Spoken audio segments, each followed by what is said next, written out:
ассалому алайкум бинандаҳои азизу арҷуманд.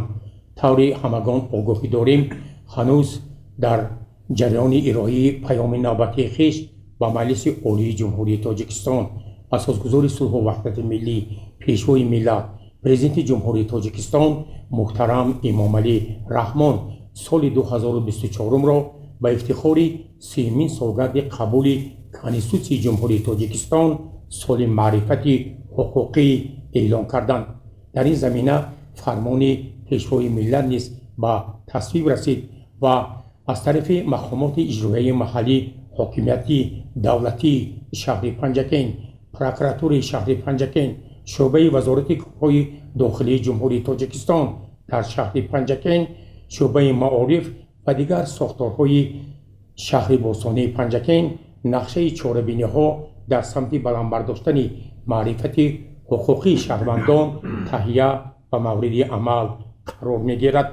дар барномаи навбатии маърифати ҳуқуқӣ мо як мизи мудаввар омода сохтем, ки дар он иштирок доранд муҳтарам Мурод Шукрзода, муовини раиси шаҳри Панҷакен, муҳтарам Искандар Раҳматзода, прокурори шаҳри Панҷакен, мушовири адлияи дараҷаи 1, муҳтарам Назарзода Алишер, муовини сардори шӯъбаи вазорати корҳои дохилии Ҷумҳурии Тоҷикистон дар шаҳри Панҷакен ва муҳтарам Ҳабибзода Салимбек, иҷрокунандаи вазифаи сардори хадамоти шиносномадиҳӣ ва бахшагирӣ ва муҳтарам Мақсадулло Усмонзода, мудири шӯъбаи маорифи шаҳри Панҷакен.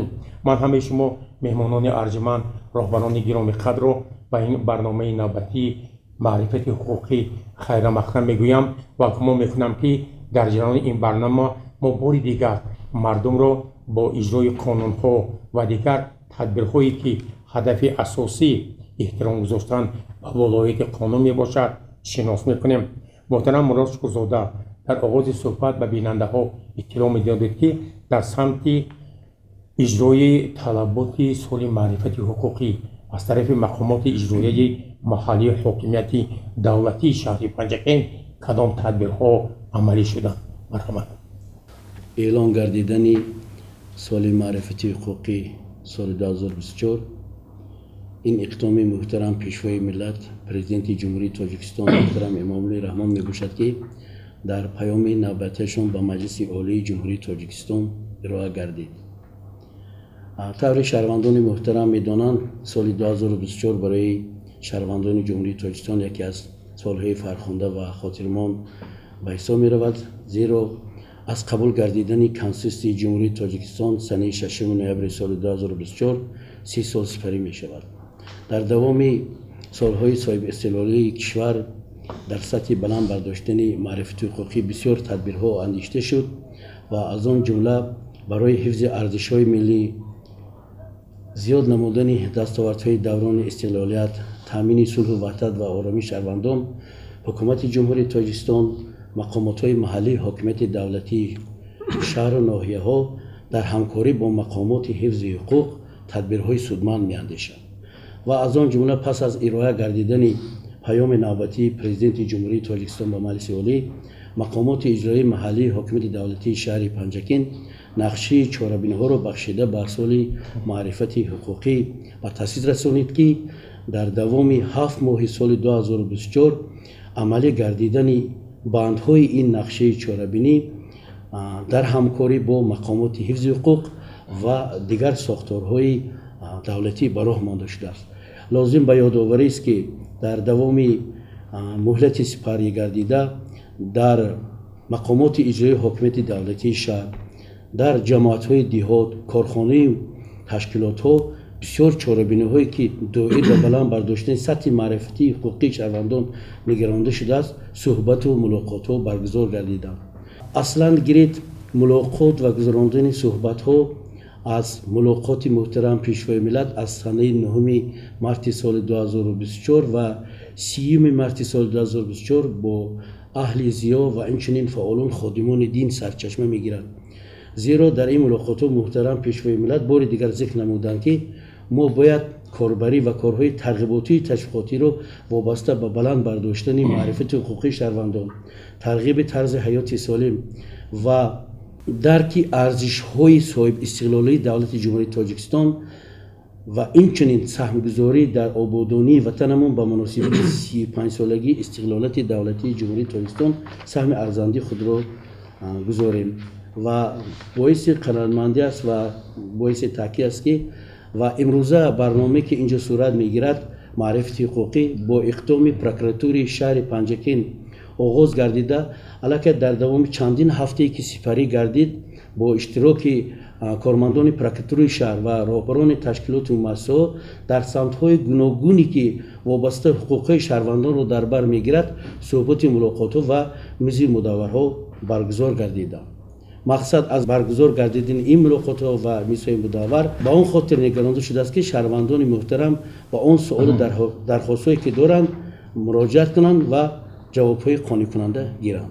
بیننده های عزیز و ارجمند، طوری محترم شکرزاده تاکید کردند واقعا با اقدام پروکراتوری شهر پنجکین در همبستگی با تلویزیون سیموی شهر پنجکین ماه دوم است که برنامه معرفت حقوقی با اشتراک نمایندگان مسئول پروکراتوری شهر پنجکین راهبران تشکیلات و کارخانه‌ها با موفقیت ادامه دارد که این از طرف شهروندان، بینندگان و آنهایی که در دیگر کشورها شبکه تلویزیون سیما را تماشا می‌کنند باید خوشنودی پذیرفته شد و حالا من از محترم اسکندر رحمتزاده پروکرور شهر پنجکین احترامانه خواهش می‌کردم که درباره روند تطبیق سال 2024 سال معرفت حقوقی و چاره‌بینی‌هایی که از طرف پروکراتوری شهر پنجکین در این سمت عملی شد کمی معلومات می‌دادید و همزمان یک سوال را برایتان مطرح می‌کنم که در حدود شهر و دیهات در 6 ماه سال جاری چند عدد جنایت از جمله در بین نوبالغان قید شد و امروز وضع جنایتکاری در کدام سطح است؟ در حقیقت سال 2024 طبق پیام پیشوای معظم ملت پرزیدنت جمهوری تاجیکستان محترم امامعلی رحمان همچنین سال معرفت حقوقی اعتراف کرده شده است. در زمینه این پیام پیشوای معظم ملت پروکراتوری شهر پنجکین طبق نقشه چاره‌بینی‌ها در جماعت‌های دهات، محله‌ها و به واسطه با کلکتیوهای مهنتی صحبت و واخری‌ها گذرانده مضمون محتوای طلبات‌های قانونی جمهوری تاجیکستان به سمع اهالی رسانده‌اند. چطور با شما در معروضاتون قید کردید با نظر داشتید بلند برداشتن معرفت حقوق شهروندان ما در یک جایگاه با رهبریت صدا و سیمای شهر پنجکین نقشه چاره‌بینی تصمیم نمودیم که برای تهیه برنامه معرفت حقوقی زمینه گذاشتیم. پروکراتوری شهر پنجکین در هماهنگی با دیگر مقامات حفظ حقوق برای پیشگیری و آشکار کردن جنایت‌ها تدبیرهای ضروری گذرانده شده است. در اساساً برگزار نمودن کارهای تشویقاتی و ترغیباتی برای کاهش یافتن سطح جنایتکاری در شهر پنجکین زمینه گذاشت. در دوره 6 ماه سال 2024 در حدود شهر زیاده از 189 جنایت به قید گرفته شده است که نظر به همین دوره سال گذشته 25 عدد کم میباشد. یعنی برگزار نمودن همین کارهای تشویقاتی و ترغیباتی و بلند برداشتن معرفت حقوقی این زمینه گذاشت و کاهش یافتن سطح جنایتکاری میباشد. همچنین در این دوره از طرف نوبالغان 10 جنایت از جانب 8 نفر نوبالغان به قید گرفته شده است که نه این جنایت‌های 8 عدد دزدی میباشد، یک عدد جنایتی افروشی و یک عدد جنایتی تجاوز و لمس میباشد. عموما سطح جنایتکاری در بین نوبالغان افزایش یافته است. یعنی این تشویش‌آور است. این تشویش‌آور بوده. سبب عامل‌های افزایش یافتن سطح جنایتکاری در بین نوبالغان را مقامات پروکراتور در همبستگی با دیگر مقامات مورد سنجش و تحلیل قرار داد.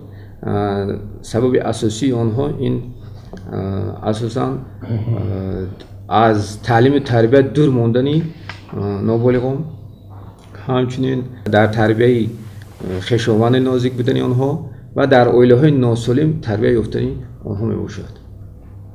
اساساً به همین سبب اساسی همین. تشکر. همصحبت دیگری ما معاون سردار شعبه وزارت کارهای داخلی جمهوری تاجیکستان در شهر پنجکین پادپالکونیک میلیسیا نظرزاده علیشیر. محترم نظرزاده علیشیر لطفا میگوید که امروز وضع جنایتکاری، راه‌های پیشگیری و آشکارسازی آنها و بررسی مراجعت‌های شهروندان و رعایت ترتیبات جمعیتی در خلال‌های شهر و دهات پنجکین در کدام سطح قرار دارد و از طرف شعبه کدام کارهای ترغیباتی و تشویقاتی وابسته به همین اعلام شدن سال 2024 سال معرفت حقوقی جریان میگیرد. موافق معلومات‌های آماری در دوام 6 ماه سال 2024 در حدود شهر پنجکین همگی 189 جنایت به قید گرفته شده است که آشکارشوی جنایت 91% را تشکیل می‌دهد.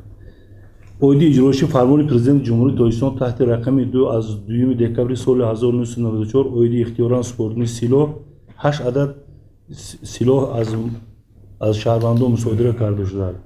جنایت وابسته به معاملات غیرقانونی مواد مخدر باشد همگی 5 عدد پرونده جنایتی آغاز کرده شده. در این مدت از اهالی مقدار 3 کیلو 670 گرم مواد مخدر مصادره کرده شده است.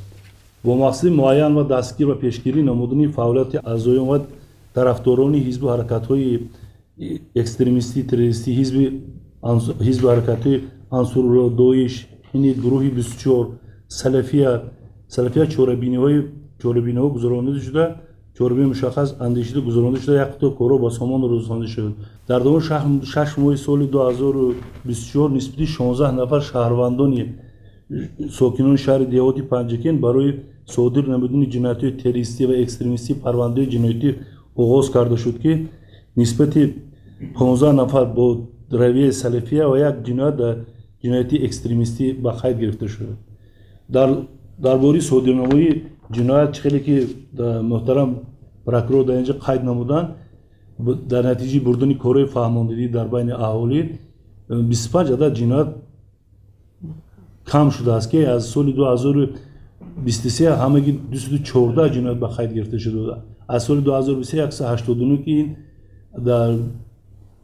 در بین اهالی بردن کارهای فهماندهی از طرف مقامات کارهای داخلی و دیگر مقامات حفظ حقوق شهر پنجکین گذرانده شد که همون جنایت‌هایی که صادر کرده شده سریع وقت آشکار کرده شده. اوید مراجعت شهروندان در سال 6 ماه 2024 1271 مراجعت شهروندان به قید گرفته شده که همه آنها نسبت همه آنها قراری قانونی قبول کرده شد. نگفته نماند که خیلی که در اینجا گفتن بعضی شهروندانی که شهروندان شهر پنجکین به یک جنجالی به اساس با شعبه کارهای داخلی مراجعت می‌نمایند که باعث ناآرامی و همسایه میشه، ناراضگی همسایه‌ها و پیش تبارا میشه. ولی من از شهروندان خواهش می‌کنم که برای آشکارنمایی جنایت و پیشگیری آشکارنمایی جنایت سهم خود را گذرانند. این موضوع همه وقت مقامات حفظ حقوق درباره خلق است و ما با خلق همکاری میکنیم، با شهروندان همکاری می‌نماییم. چخیلی که به همگان معلوم است امروز در وزارت کارهای داخلی جمهوری تاجیکستان یک برنامه اصلاحات میلیسیا رفته است که اصلاحات میلیسیا همکاری میلیسیا با جامعه میباشد. امروز از طرف وزارت کارهای داخلی با شعبه وزارت کارهای داخلی در شهر پنجکین یک عدد اتوماشین مخصوص گردانده شده است که هر هفته روز شنبه با جماعت‌های دوردست شهر و دهات پنجکین گروه فوری تفتیشاتی با نمایندگان مقامات اجرایی حاکمیت دولتی و دیگر مقامات رفته با شهروندان رو در نزدیک با آنها صحبت کرده، مراجعات آنها رو قبول کرده، نسبت مراجعات آنها قراری قانونی قبول کرده می شود. در اساس همین لایحه یک نقطه های سیار همین در نظر گرفته است. خب یک سوال دارم، همین فعالیت ناظران منتخبی در محل‌ها چقدر؟ زیرا آنها با رئیسان جماعت‌های دهات با محله‌ها نسبت به شما نزدیکتر هستند. آیا آنها می‌توانند در بین همین ساکنان دهات‌ها در محله‌ها کارهای ترغیبات رو بیشتر نمایند و طوری شما تاکید کردید شاید ما بعضی جنایت‌هایی که عموماً اهمیت ندارد پیشگیری کنیم. ناظران منتخبی چقدر در این سمت کار می‌کنند؟ تشکر. چه خیلی که شما قید نمودید. ناظران منطقه در هر یک جماعت دهات شهر پنجکین ناظران منطقه عمل میکنند که در هر یک جماعت اتاق کاری ناظران منطقه هست. همه ناظران منطقه در اتاق کارشون کار کرده شهروندان رو قبول میکنند. واسه همین از طرف ناظران منطقه هر ماه یک مرتبه در بین اهالی дар айни оли вохӯриҳо гузаронида ҳисобот медиҳанд. Дар бораи пешгирӣ ҳақиқатан дуруст қайд кардед ки баъзе шаҳрвандои мо вақте ки нозири минтақӣ қабул мекард ба мехоҳад ки созиш кунад, не ки ваё баъзе шаҳрванд намехоҳад ҳамин чиза ки вай кунад, бод ба дигар мақомоту даъво کارهای тарғиботӣ аз тарафи мақомоти иҷрои ҳокимияти давлатӣ ба раисои маҳалла шаҳрвандон бисёр гузаронида мешавад, бисёр нағз мешавад ки ба мардум фаҳмонанд ки моҳияти ҳамин ҷанҷоли баъзе ҷанҷоло аст ки оқибати вай надорад. Мана муҳтарам прокурор худшон инҷо қайд карда, ягон вай надорад, мебиёнд фақат арз даъво вақти худошона мегиранд. Барои дар ҳама ҷо мо нозирони минтақавӣ ҳаст, мардум метавонад ки ҳама вақт рафта бо нозирони минтақавӣ муроҷиат намояд ва ҳамкорӣ намояд. باید تاکید نمود که سال روان با امر بی‌واسطه رئیس شهر محترم عبدالخالق خالقزاده چندین گروه‌های تبلیغاتی تأسیس داده شد که به غایت آن همه راهبران مقامات حفظی شامل بودند. آنها در همین جماعت‌ها ملاقات‌های باثمر انجام دادند.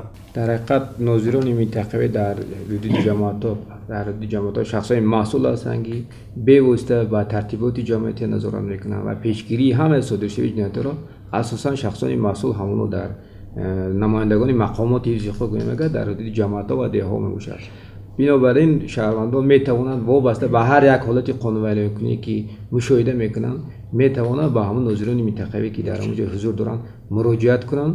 وابسته به همون نمایندگان چه طریقه که مقامات حفظی خود بوده، اونها از روی مراجعت آنها قرارهای دختاب قبول میکنند. در صورتی راضی نبودن با قرار قبول کرده آنها میتوانند با مقامات بالای بی‌واسطه میتونن با مقامات حفظی خود یعنی با پروکاتور طریق خطی مراجعه نمونن. در حقیقت در وقت‌های اخیر شهروندان بی‌واسطه با هر یک جنایت‌های ناچیز که آنها اهمیتی به جوابگری جنایتی کشیدن نداره و آنها دارای خصوصیتی بسود مراجعت کردن داره، زیرا در کدکس جنایتی جمهوری اسلامی چطور می‌دونید تغییرات وارد شده است که برای جنجال اولیوی و ها میتوانند شهروندان به طریق خصوصی برای همون ضرر معنوی و مادی که از جانب شهروندی که به آنها رسانده میتوان به طریق خصوصی بسود با عرضه‌های دعواگی مراجعه نمایند. اگر مثلا ناظر منطقوی از وکالت خدمتی بیرون رود، مردم شکایت کنند به مقام شعبه کارهای داخلی پروکاتور، اون خیلی جزا پیش بینی شده است. قانونگذاری در کدکس جنایتی جمهوری اسلامی یکی از ماده علاوه پیش بینی شده است که برآمدن از حد وکالت خدمتی خود، یعنی ماده 316 کدکس جنایتی، یعنی که در دوره وکالت خدمتی خودش اگر کارمند مقامات حفظی خود یعنی از حد وکالت خدمتیش برآید، وظیفه خدمتی که بزیمه او گذاشته اگر اجرا نکنند، آنها میتوانند بی‌واسطه به مقامات پروکاتور مراجعت کنند. کارمندان مقامات پروکاتور در دوره مراجعت آنها موارد سنجش میکنند، در صورتی آشکار شدن یا تصدیق شدنی همین کرداری صادر کرده همون یعنی از حد وکالتشون یا اجرا نکردن وظیفه خدمتیشون، ما میتوانیم در دوره همین کرداری صادر کردن قرار قانونی قبول نماییم نسبت میشه. بیننده‌های عزیز و ارجمند، حالا من از محترم عثمانزاده مقصدالله خواهش میکردم که با سوالهای زیرین در این برنامه پاسخ بدهند. از روی تحلیل‌های سال‌های آخر در بین خوانندگان مؤسسه‌های تعلیمی عمل‌های ابوشی، دست زدن به جنایت‌های گوناگون، خودکشی، رعایت نکردن طلبات و آیین‌نامه‌های مکتبی، از جمله استفاده تلفن‌های موبیلی، وارد شدن به بعضی شبکه‌های و اجتماعی که خلاف قانون‌های عمل کننده ما اعلام شده است، واسطه نقدات شخصی به درس‌ها آمدن، به احترامی نسبت به آموزگاران همسنفان بیشتر به مشاهده می‌رسد. درباره چنین جنایتکاری‌ها کمی معلومات می‌دادید و از طریق شعبه معارف در همبستگی با دیگر مقامات حفظی حقوق برای پیشگیری چنین روندهایی که به جامعه خیلی خطرناک است کدام کارها عملی شده. خب تشکر. خیلی که کار کردید. سالهای آخر در بین خوانندگان مؤسسه‌های تعلیمی بیشتر دست زدن به قانون‌شکنی‌ها از جمله به ابوشی، به جنایت‌های گوناگون، خودکشی، اینچنین رعایت نکردن آیین‌نامه‌های مکتبی دیده می‌شدند و سنجش‌ها کارهای ترغیباتی نشان داد که چقدر که محترم پروکورور قید کردند، یکی از سبب‌هایی که دست به جنایت زدن نابالغان یعنی به دزدی، به ابوشی، به دیگر سبب‌ها این به تربیت شخصان عوض کننده وابسته نمودن فرزندان، بیشتر آن فرزندان آن خوانندگان مؤسسه تعلیمی که دست به جنایت می‌زنند در وقت سنجشان نشون دادن که یعنی پدر و مادرشون در مهاجرت مهنتی در خارج کشور هستند، یعنی فرزند آنها در تربیت عمل، در تربیت بابا و بیبی و اینچنین تربیت در اویله‌های نوسالی و بعد از نیم سالی دوم بعد از گذراندن ریت‌های مشترک، کارهای ترغیباتی تشویقاتی با یک جایگی کارمندان حفظ حقوق شهر از جمله با پروکراتوری شهر پنجکین و شعبه کار با نابالغان البته بعد از نیم سالی دوم سنجشان نشون دادن که روز از روز یعنی سطح همین جنایت‌ها کم شده ایستادن.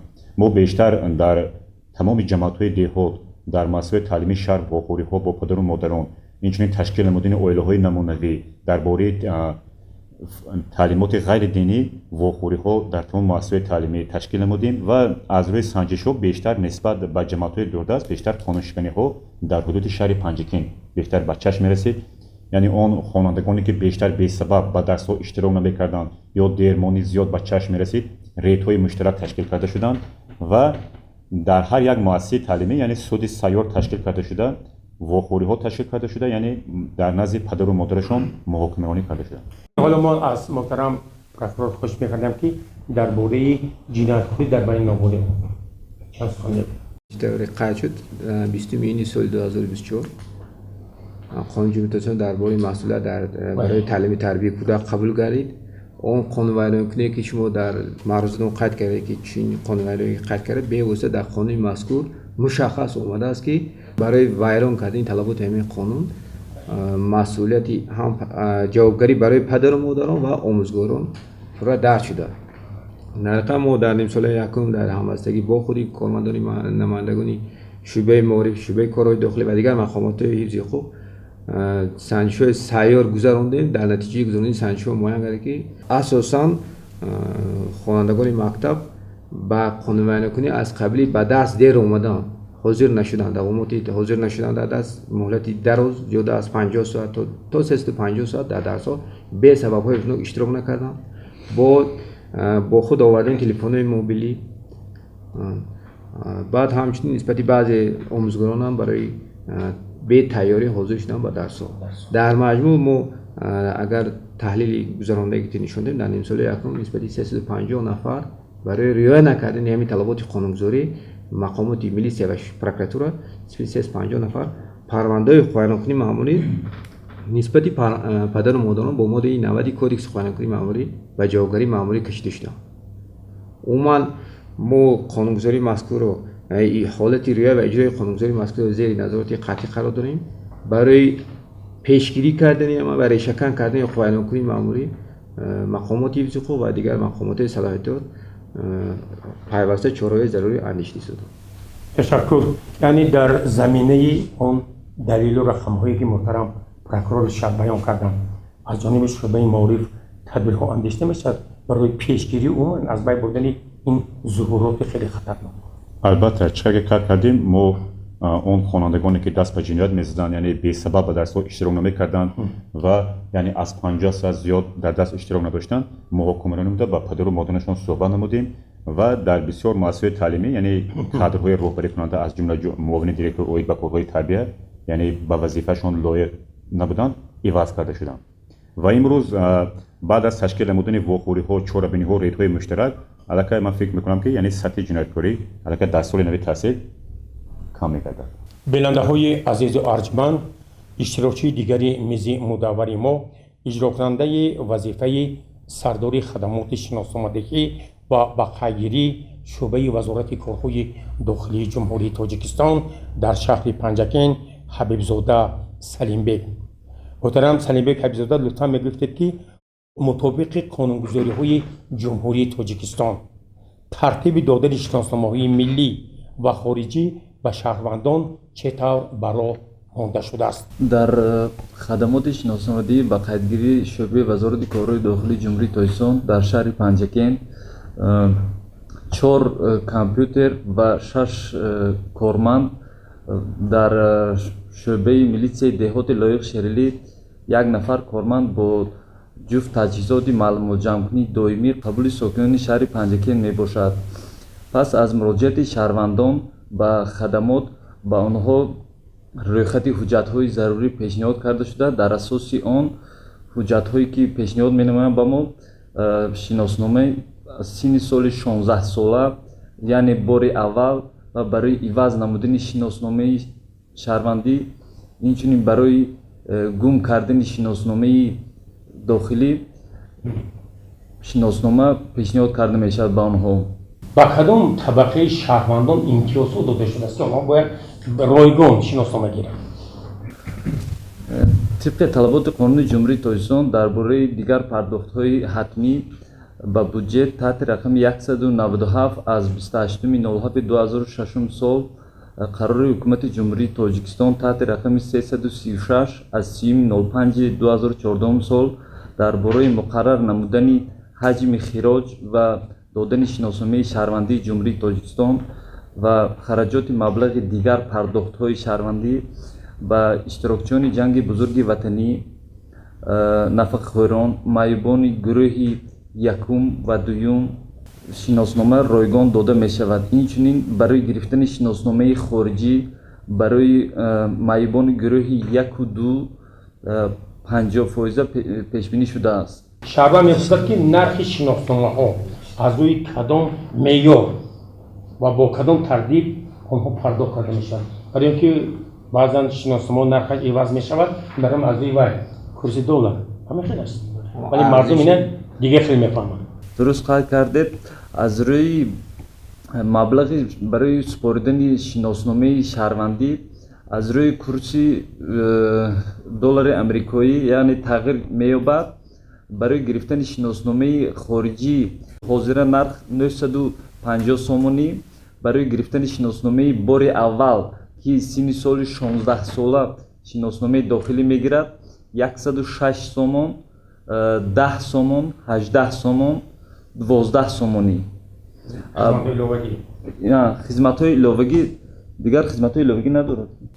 نفری که بار دوم میگیره شناسنامه برای گرفتن در حالت عوض نمودنش که مهلت اعتبارش ساقط گردیده است 106 سومونی، 12 سومونی، 10 سومونی. در حالتی که مهلت اعتبارش گذشته است یک نشان دهنده جریمه ستانیده می شود و این پرداخت‌ها غیر نقدی بوده. اینچنین با واسطه امانت بانک رسیدها با خدمات شناسنامه‌دهی پیشنهاد کرده می شود. حبیب زاده یک سوال دارم. بسیار می‌پرسند که چرا همین ما میگم و بعضا روزها و بعضا هفته‌ها برای گرفتن شناسنامه در نوبت نیستیم؟ چی مشکلی است در ساحه شما؟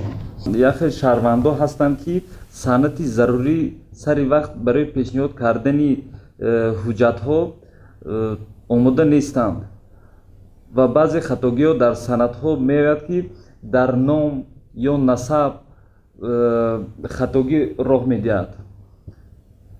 از همین سبب شهروندان در خدمات آمده حجت‌هایی که ما پیشنهاد کرده بودیم سر وقت به ما پیشنهاد نمی‌کنند یا با یک مشکلی همین است. مشکلی همین است.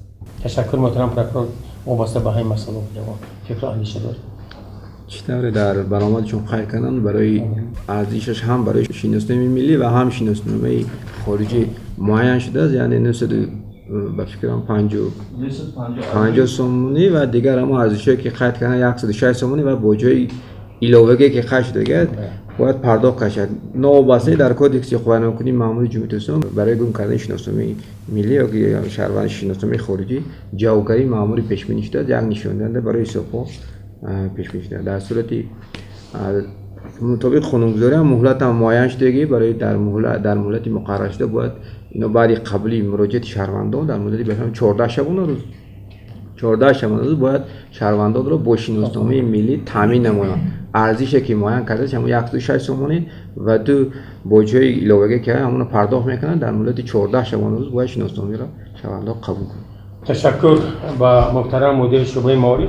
یک شهروند با ما با واسطه تلفن مراجعه کرد که ساکنان دهه چوبات جماعت سرس پرسیدند که چرا ورزشگاه مکتب چوبات را فروختند.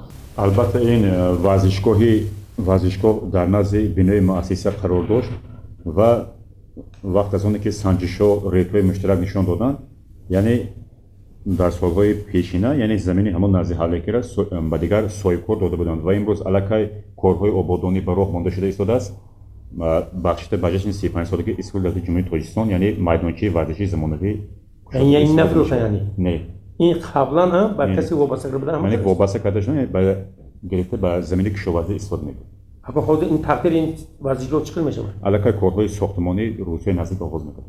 محترم اسکندر رحمتزاده از شما خواهش میکردم که با ابتکار و پیشنهاد پیشوای معظم ملت پرزیدنت جمهوری تاجیکستان با تغییر یافتن روندهای جامعه به دو قانون جمهوری تاجیکستان از جمله قانونهای نو، قانون درباره مسئولیت برای تعلیم و تربیت فرزند، قانون جمهوری تاجیکستان درباره تنظیم جشن و مراسم در جمهوری تاجیکستان با تحریر و الهه ها در تحریر نو وارد کردید. لطفا میگفتید که اجرای این قانون ها در کدام سطح قرار دارد؟ بیشتر به شما آگاه هستید به واسطه با تشبسی اساسگذاری اصول وحدت ملی پیشوای ملت پرزیدنت جمهوری تاجیکستان محترم امیرعلی رحمان و همراهی ساکنان کشور مجلس نمایندگان مجلس عالی جمهوری تاجیکستان سال 2007 و 2011 قانون جمهوری تاجیکستان درباره تنظیم عنعنه و جشن و مراسم ها در جمهوری تاجیکستان، قانون جمهوری تاجیکستان درباره مسئولیت در تعلیم تربیت فرزند را قبول نمودند. پس از سپری گشتن سالها و رشد یافتن جامعه با درخواست و تکلیف شهروندان و قانون‌های مذکور تغییر الهه‌ها وارد کردند. در یک وقت 20 میلیون سال 2024 قانون جمهوری تاجیکستان درباره مسئولیت در تعلیم تربیت کودک و قانون جمهوری تاجیکستان درباره تنظیم عنعنه و جشن مراسم در جمهوری تاجیکستان در تحریر نو قبول گردید. قانون مذکور قانون مسئولیت درباره تعلیم تربیت کودک در قانون مذکور مشخصاً عهده‌داری پدر و مادر، آموزگاران و مؤسسات تعلیمی درج شده است. برای رعایت نکردن قانونگذاری مذکور در کودکس حقوق بیانکنی ماموری جمهوری تاجیکستان و در کودکس جنایتی جمهوری تاجیکستان جوابگری پیش بینی شده است. یعنی برای رعایت نکردن قانون جمهوری تاجیکستان درباره مسئولیت در تعلیم تربیت کودک در کودکس حقوق بیانکنی ماموری جمهوری تاجیکستان در ماده 90 یعنی اجرا نکردن عهده‌داری از جانب پدر و مادر یا شخصان آنها را عوض کننده، همچنین از جانب کارمندان مؤسسات تعلیمی جوابگری معمولی جزا در نمود جریمه پیش بینی شده است. همچنین در ماده 174 کودکس جنایتی جمهوری تاجیکستان جزای جنایتی پیش بینی شده است، یعنی اجرای نامطلوب قید عهده‌داری در تعلیم تربیت کودک و مناسبت بیرحمانه از جانب کارمندان مؤسسات تعلیمی جوابگری جنایتی جزا در نمود هم جریمه از 700 تا 1000 نشان دهنده برای حساب‌ها یا محروم ساختن از آزادی به مدت از 1 تا 2 سال، همچنین با محروم کردن از حقوق اشغال منصب‌های معین از 1 تا 3 سال پیش بینی شده است. یعنی شخصانی که اساساً این جزای الهه‌ای به اون شخصانی تعیین کرده میشه که یعنی کارمندان مؤسسات تعلیمی، معلمان یا اما آموزگاران اگر در وقت اجرای وظیفه خدمتی به کیردار همین رعایت قانون را ویران کردن جزای الهه‌ای یعنی تا 3 سال از حقوق مشغول شدن به فعالیت آموزگاری منع کرده میشه. وابسته به قانون مذکور ما در دوره 6 ماه سال جاری 110 قانون ویران کنی آشکار کرده برای برطرف نمودن اینها چاره‌های مشخصی قانونی اندیشیده شد. همچنین قانون جمهوری تاجیکستان درباره تنظیم عنعنه و جشن مراسم باشد، این هم برای پیشگیری اسرافکاری و بهتر کردن شرایط زیست مردم اقتصادی مردم روانه کرده بود.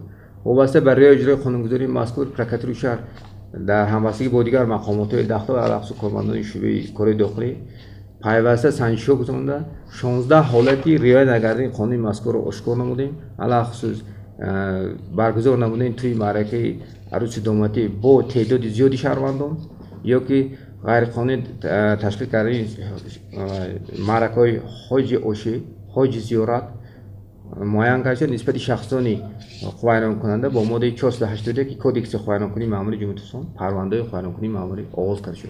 عموما قانون مذکور در تحریر نو که قبول شده است بسیار تغییرات الهه‌ای ضروری وارد کرده شده است، یعنی برگزار نمودن حج عشی، حج طلبان تا همون دادن توفای همون چیزا منع کرده شده است. نه همین رعایت شد پس از قبول قانون. اگر از روی تحلیل‌های رعایت قانونگذاری اگر بها دیم اگر چطور محترم شکرزاده قید کردن پس از واخوری جناب ولی با خودمان دیدیم فعالان و جامعه پرکاتور شهر در همبستگی با مقامات حفظی حقوق شهر و دیگر مقامات جوره و دیگر مقامات صلاحیت دار بواسطه با اهالی صحبت واقعی کردن، بواسطه طلبات رعایت و اجرای قانونگذاری را و مضمون محتوای اون رو به سهم اهالی رساندن. در نتیجه گذراندن این کارهای تشویقاتی ترغیباتی حالت رعایت قانونگذاری مذکور کمی بهتر شد. همچنین ما این سال 2024 ما به واسطه در کاخ لایق شیرالی رعایت قانونگذاری مذکور رو زیاده با تعدادی 500 نفر ساکنان شهر علاوه خادمان دین دیگر نمایندگان جامعه به واسطه طلبات قانونگذاری مذکور رو به سهم اهالی رساندن که این با کاهش یافتن قانون بیان‌کنی در سمت مذکور مساعدت نمود. تشکر دوست اول است با مدیر شعبه معارف. یک چند وقت است که پایان ساعت کاری در جمهوری تاجیکستان ساعت 17 بیگاه معین شده است. اما در بعضی کودکستان‌ها از والدان طلب می‌نمایند که فرزندانشان از ساعت 16:03 از مؤسسه آمده به خانه برند. اکثر آنها کارگر هستند، نمی‌توانند ساعت 16:03 به کودکستان حاضر شوند. از سوال آمادگی به سال نو خوانش در کدام سطح قرار دارد؟ همین مؤسسه‌های تعلیمی شهر دیهاتی پنجکین از کدام سرچشمه‌ها تعمیر و تجهیز آمده شده؟ ساعت کاری در تمام مؤسسات تعلیمی در تمام کودکستان مؤسسات تو مکتبی ساعت 5 می باشد. یعنی این شکایت‌ها پیشتر در شعبه معارف هم بررسی شده بودند، یعنی پیشتر زیاد به چشم می‌رسند و امروزها تمام کودکستان‌ها با کامرای نظارتی نصب کرده شدند و بعضی شهروندانی هستند که یعنی خودشان مثال در یگان کارخانه کار فعالیت می‌کنند که از ساعت 4:30 یا 4 برای فرزندانشان می‌آیند و طبق مقررات طبق نظامنامه امروز از ساعت 5 یعنی تا ساعت 5:30 آمده کودکانشان را از کودکستان می‌گیرند و البته امروز این زیر نظارت قطعی قرار دارد. سوال دوم آمادگی مؤسسات تعلیمی به سال نو خوانش، یعنی امروزها در 137 مؤسسه تعلیمی و 20 کودکستان‌ها یعنی تا سنه یعنی روز آخرین یعنی تعمیر جاری رفته ایستاده است و تمام مؤسسات تعلیمی علاقه به سال نو خوانش آماده می‌باشند، یعنی از تعمیر کلی برآورده شدند از جمله از خود دستگاه شعبه معارف سرکرده اینچنین تمام مؤسسات تعلیمی و امروز شعبه معارف شهر پنجکین برای سر و لباس یگانه مکتبی با کارخانه محصول که در شهر پنجکین کار و فعالیت می‌نماید و کارخانه معرفت پرور شرطنامه بسته است. نقشه ما 70135 پر سر و لباس یگانه مکتبی بود که طبق حسابات‌های اموری تا سنه 14 35000 پر سر و لباس مکتبی پدر و مادران یعنی از کارخانه نرخ‌ها چقدر از این امسال خریداری نمودند. نرخ‌ها همون عیناً سال گذشته چقدر که بود، یعنی یک پر سر و لباسی همون به طور میانه گوییم از 180 سوم تا 200 سوم می‌ایستد و اینچنین مدیر بعضی مؤسسه‌های تعلیمی هر سال رنگ لباس مکتبی عوض می‌کنند. این به ضرر پدر و مادران است. آنها هر سال امکانات خریداری همه سر و لباس ندارند. چی باید کرد؟ سر و لباس مکتبی چقدر که در همون در هر یک مؤسسه تعلیمی ما کتاب پیشنهاد کردگی و تمام مؤسسه علاقه 50% شرطنامه بسته است. بیرون از شرطنامه یگان مؤسسه تعلیمی حق حقوق ندارد مثال از بازار از دیگر مغازه سر و لباس یگانه مکتبی خرید. بغیر از این ما جاری نمودیم اعلان نمودیم برابر خریدن سر و لباس مکتبی چقدر پیشتر بود، یعنی همون سمکه‌هایی که یعنی پرفیل کلان همین هم جاری نموده ایستادیم و اینچنین در حالت زمستان گرزانی طبق نقشه باید ما 2030 تن انگشت سنگ ذخیره نماییم بود. امروز طبق نشاندادها علاقه 1600 تن با صفت خیلی خوب انگشت در تمام مؤسسه تعلیمی ذخیره نمودیم. ذخیره هیزم نیز 115% رو تشکیل میدهد، یعنی با پررگی تمام مؤسسه‌ها به سال نو خوانش آماده هستند و اینچنین بخشیده به روز دانش در مؤسسه تاسیسات میانی رقم 55 جماعت دیهاتی سرز و مؤسسه تاسیسات میانی رقم 69 دو بنای نوی مؤسسه تعلیمی یک دوره 12 سینخانه یک دوره 14 سینخانه ساخته به استفاده می‌آید. نوبسته با اون که 1 سپتامبر روز یکشنبه است. البته این سال سنه 1 سپتامبر در روز یکشنبه راست آمد و موافق قرار محترم وزیر معارف امیر جمهوری تاجیکستان در همون روز یکشنبه روز یکم یعنی روز دانش جشن می‌شود.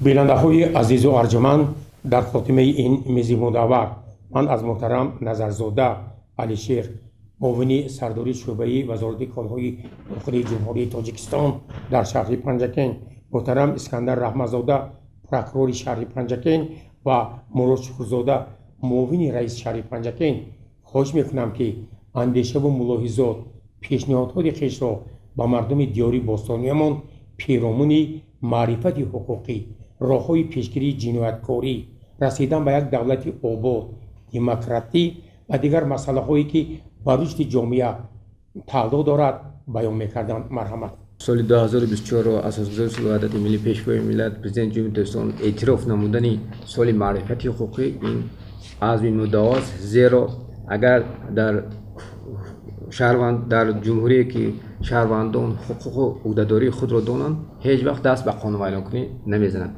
این یک زمینه میگذارد برای پیشگیری و کم شدن قانون اعلان کنی در این. شهروندان محترم در صورتی با قانون اعلان کنی دست دادن یا که حالتهای مشاهده کردن قانون اعلان کنی میتوانند به مقامات حفظ حقوق سری وقت مراجعه کنند. برای رعایت نکردن طلبات قانونگذاری در قانونگذاری هم جوابگری ماموری پیش می‌آید است، هم جوابگری جنایتی پیش می‌آید.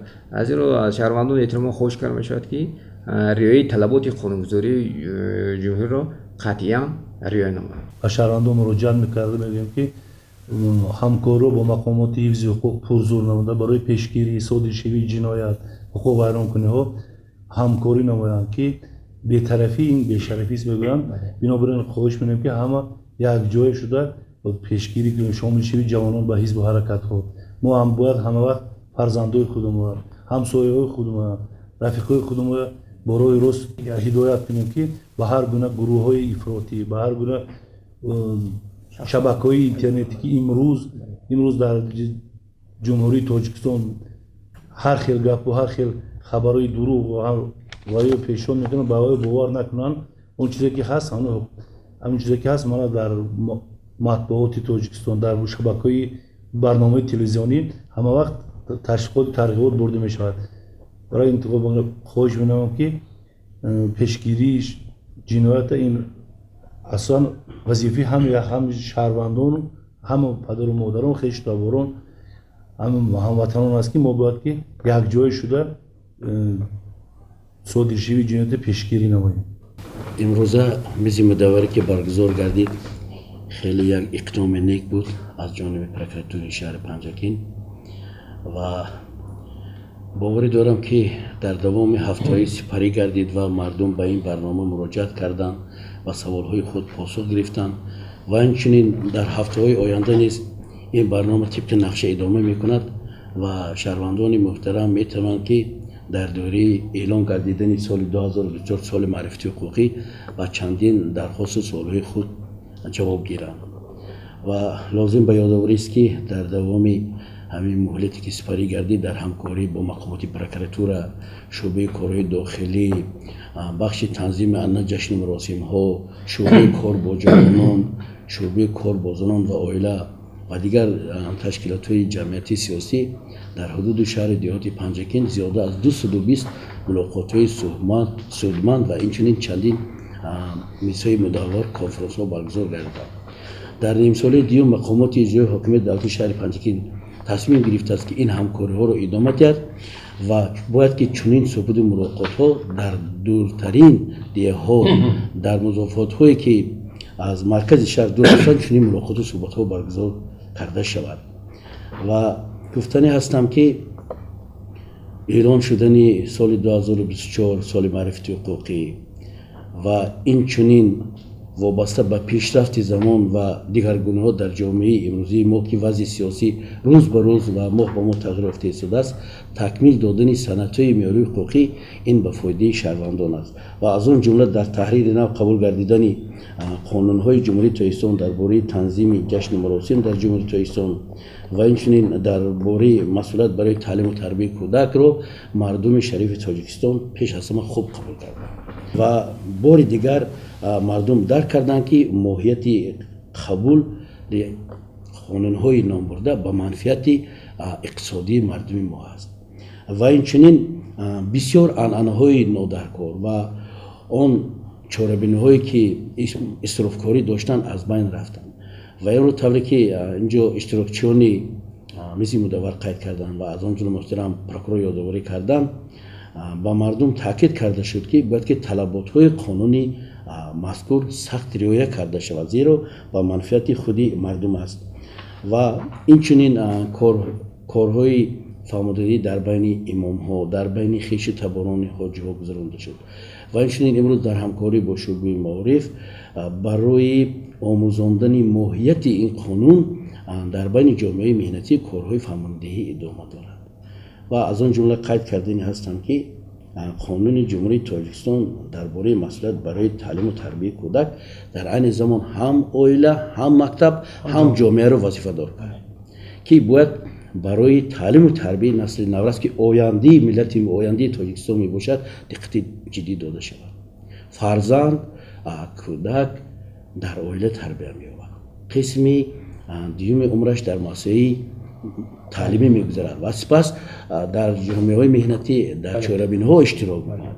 بنابر همین خواهش کرده می شود که پدر و مادران تعلیم و تربیت رو سخت زیر نظارت گیرند، برای فرزندان خودشان شرایط خوب مهیا کنند و از همین خراجات توی و معرکه ها مبلغ‌ها رو صرف کرده برای خواندن فرزندشون ولی در مؤسسه‌های بهترین دانشکده‌های جهانی خدمت‌های ارزنده کنند، زیرا فرزندها میتونند که در آینده نامبردار اولاد و جامعه ما باشند. بنابراین من از نام رهبرت مقامات اجرایی حاکمیت دولتی شهر پنجکین با محترم پروکرور شهر، با معاون سردار شعبه کارهای داخلی، با مدیر شعبه معارف و نمایندگی از خدمات شناسنامه‌دهی اظهار سپاس می‌نمایم که امروز در این محفل فرماندهی فعالیت خیلی خوب داشتن و با مردم من فکر میکنم که یک معرفتی حقوقی خوب داده شد. تشکر از شما. بیننده های عزیز و ارجمند، در دست من یک نقشه تهیه برنامه تلویزیونی و رادیویی معرفتی حقوقی که با اقدام پروکراتور شهر پنجکین در همکاری با تلویزیون سیما آماده است، تهیه شده است. البته ما با چندین تشکیلات و کارخانه ها چنین ملاقات و مصاحبه ها را انجام دادیم و در آینده این برنامه ادامه می‌یابد. من امید میکنم که شما توسط تلفن خطی میتوانید با پروکراتور شهر پنجکین و تلویزیون سیما سوالهای خویش را پیرامون فعالیت ساحه‌های گوناگون خوجگی خلق، بعضی مسائل حقوقی مطرح سازید و سوالهای شما در جریان تهیه برنامه‌ها استفاده خواهند شد. در خاتمه به همه آنهایی که در برنامه امروزه معرفت حقوقی اشتراک داشتند عرض سپاس میکنم. واقعا مردم برای خویش و سوالهای خویش جوابهای مشخص گرفتن و ادامه دادن برنامه معرفت حقوقی پیش از همه و تامین ولایت قانون و حمایه حقوقهای کنستیتوسیونی شما در جامعه مساعدت خواهد کرد. سلامت و سربلند باشید تا برنامه‌های نوبتی.